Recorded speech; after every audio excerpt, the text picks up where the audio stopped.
Ex-Home Depot CEO rips woke companies for prioritizing diversity and social policies, Bernie Marcus. Home Depot co-founder Bernie Marcus joined Cavuto Live to weigh in on the historic collapse of Silicon Valley Bank, arguing that the U.S. economy doesn't look good. Home Depot co-founder Bernie Marcus issued a strong warning for everyday Americans. During an appearance on Cavuto Live, Marcus discussed the devastating collapse of Silicon Valley Bank, urging Americans to wake up and understand that the U.S. economy is in tough times. "I can't wait for Biden to get on the speech again and talk about how great the economy is and how it's moving forward and getting stronger by the day.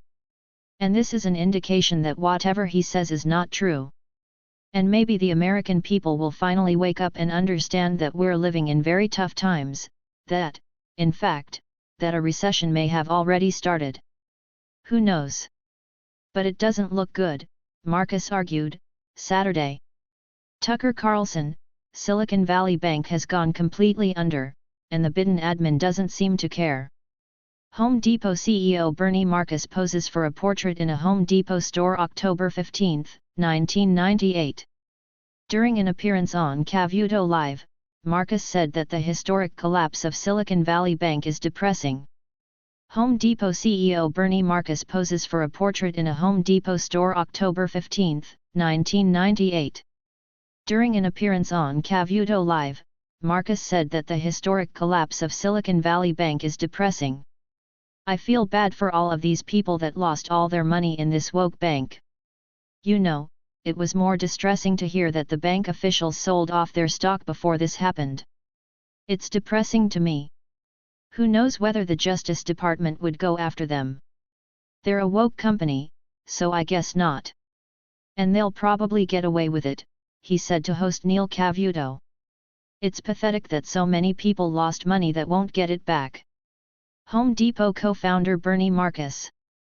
The closure of Silicon Valley Bank, SVB, was announced by the Federal Deposit Insurance Corporation, FDIC, on Friday, marking the worst U.S. financial institution failure in nearly 15 years. SVB was the 16th largest bank in the United States until Friday afternoon. It failed after anxious depositors rushed to withdraw money over concern for the bank's health. Investor Kevin O'Leary breaks down the Silicon Valley Bank collapse video.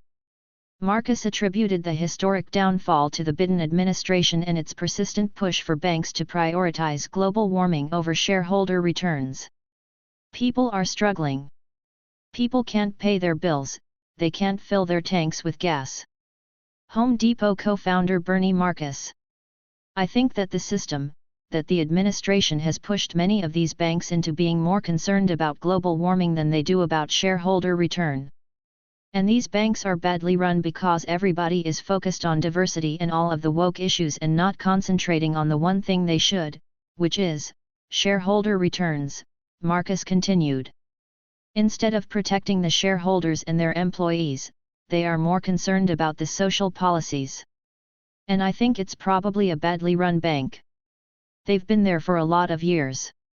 It's pathetic that so many people lost money that won't get it back."